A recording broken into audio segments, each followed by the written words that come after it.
আসসালামু আলাইকুম বন্ধুরা, তোমরা সবাই কেমন আছো? আলহামদুলিল্লাহ, আমি তো ভালোই আছি।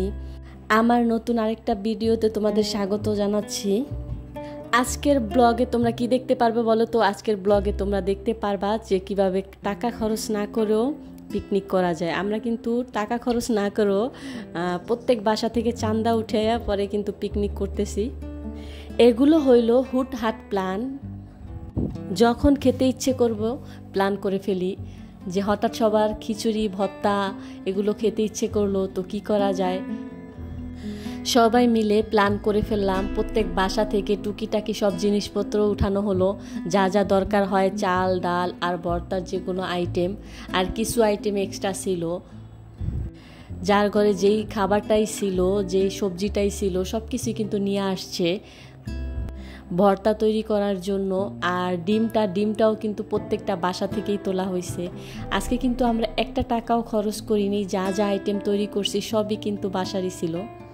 ফ্ল্যাটের সব ভাবিরা মিলে একসাথে পিকনিক করছিলাম। এই যে দেখো, এক ভাবির মেয়ে কি করছে, সে কাজ করতেছিল আর চিনির ডিব্বা নিয়ে সে চিনি খাওয়ার ট্রাই তো করছিল, আর সারা ঘর পুরো এলোমেলো করছে। সবাই তো অনেক হাসাহাসি করলাম আমরা এটা নিয়ে।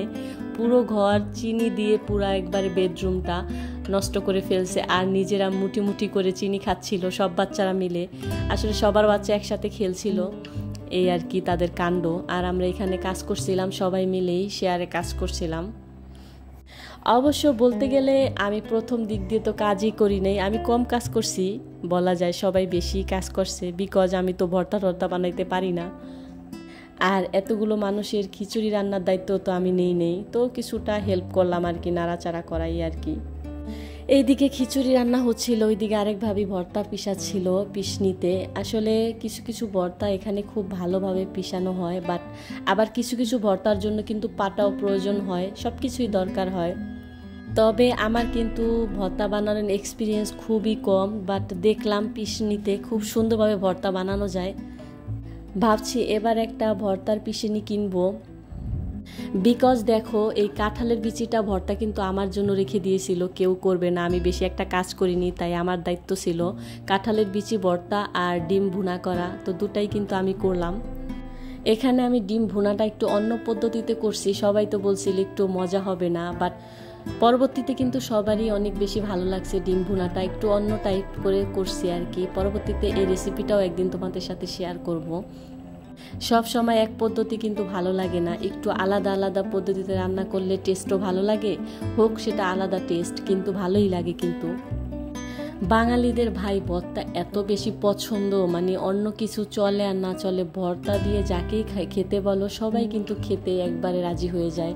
সবাই এত বেশি ভর্তা পছন্দ করে, কি আর বলবো, ভালোই লাগে কিন্তু।